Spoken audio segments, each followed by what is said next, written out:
We saw it, we lived it, and hell did we enjoy it to the max. Welcome to Factaholic. This is your host, Scott Leffler, ready to unleash all the exciting action that the latest Monsterverse outing brought along. Now, to sum it up in one sentence, Godzilla vs. Kong is a masterpiece that unrelentingly relishes in abundance, with regular and imminent references to decades of pop culture history from all around the world. Also, before we begin, let me take a little breather first to just gather all my thoughts before unfolding all the major action that took place in the ultimate battle of the Alphas. And more importantly, to warn all of you watching this video that we've got some major spoilers ahead. I mean, major spoilers ahead. So, with the caution notice out of the way, let's just get them straight.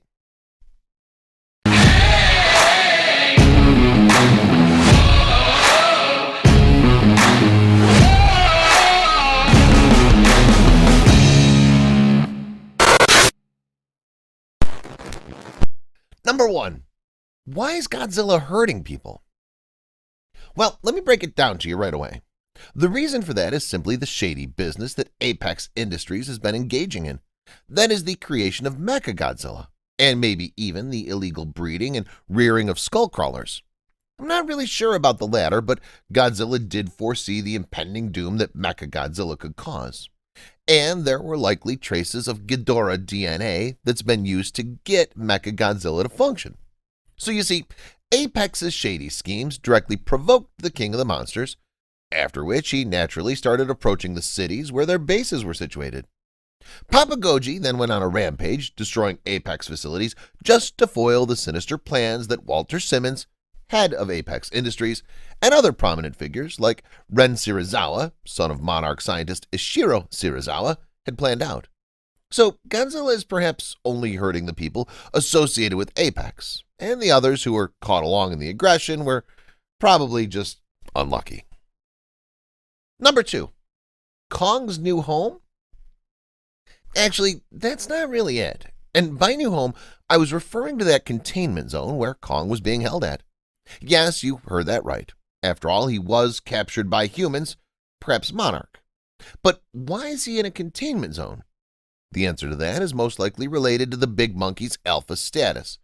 I mean, the world can only have one alpha, Godzilla. And if he found out about the existence of another, then the clash of both the titans would raise hell everywhere. So that was a wise choice Monarch made, and Kong later even adjusted to life there, referring the place as home in his interaction with Gia. The containment zone, for that matter, was very high-tech and made in such a way that our island homeboy was comfortable.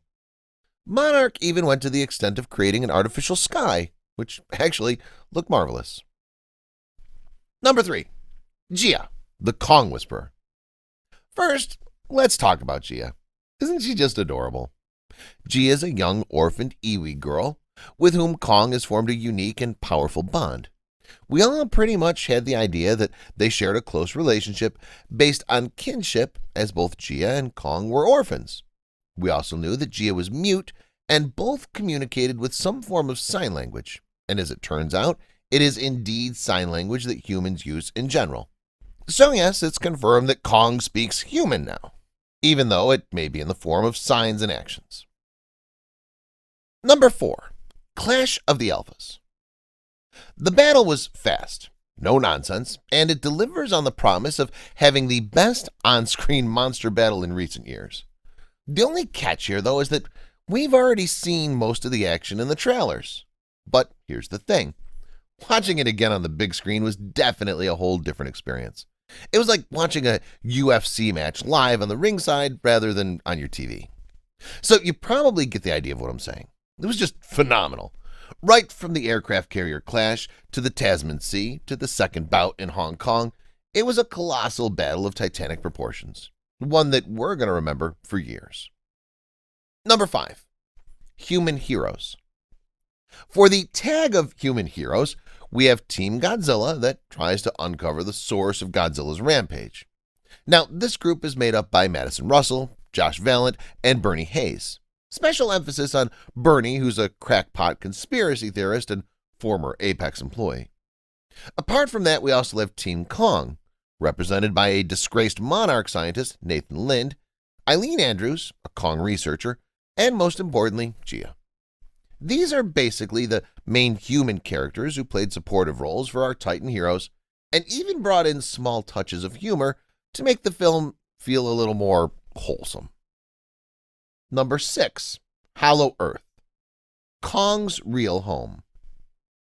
Yes, you heard that right. Seems like the Hollow Earth is actually Kong's real home, and it was probably where his entire species originated before Kong ended up in Skull Island. Now, talking about the Hollow Earth, we initially were of the mind that the entrance used would probably be the one in Skull Island, but that wasn't the case. We were, rather, taken to the continent of Antarctica for that. Well, Kong was airlifted. Funny thing about the Hollow Earth is that gravity is actually inversed in these parts. So in layman's terms, it's an upside-down world. As for the most amazing feature about the place, there exists a space where rocks float midair, and beyond it, the awesome throne of Kong, which is itself a magical domain. One that's filled with numerous Titan tech of sorts, and the crazy thing is that the axe weapon that Kong found there actually powers up the whole place like a nuclear reactor of sorts. Seeing that, it literally blew me away. Number 7.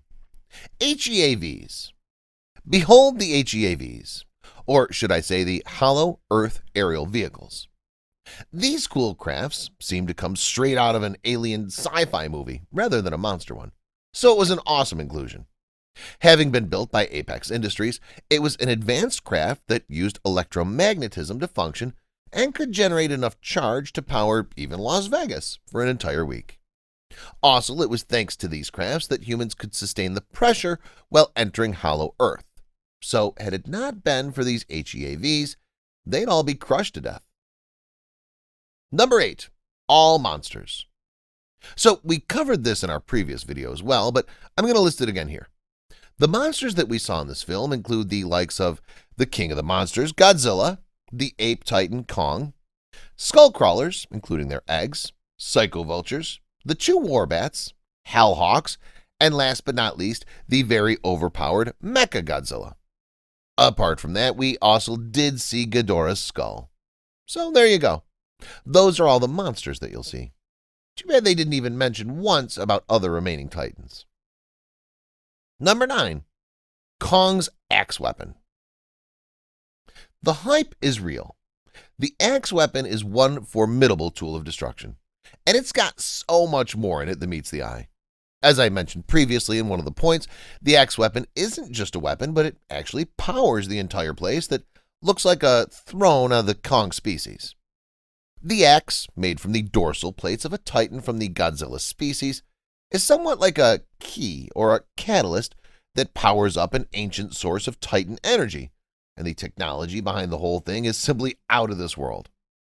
Also, the final battle did also reveal that the axe can store up charge from Godzilla's atomic breath and become even more potent and deadly.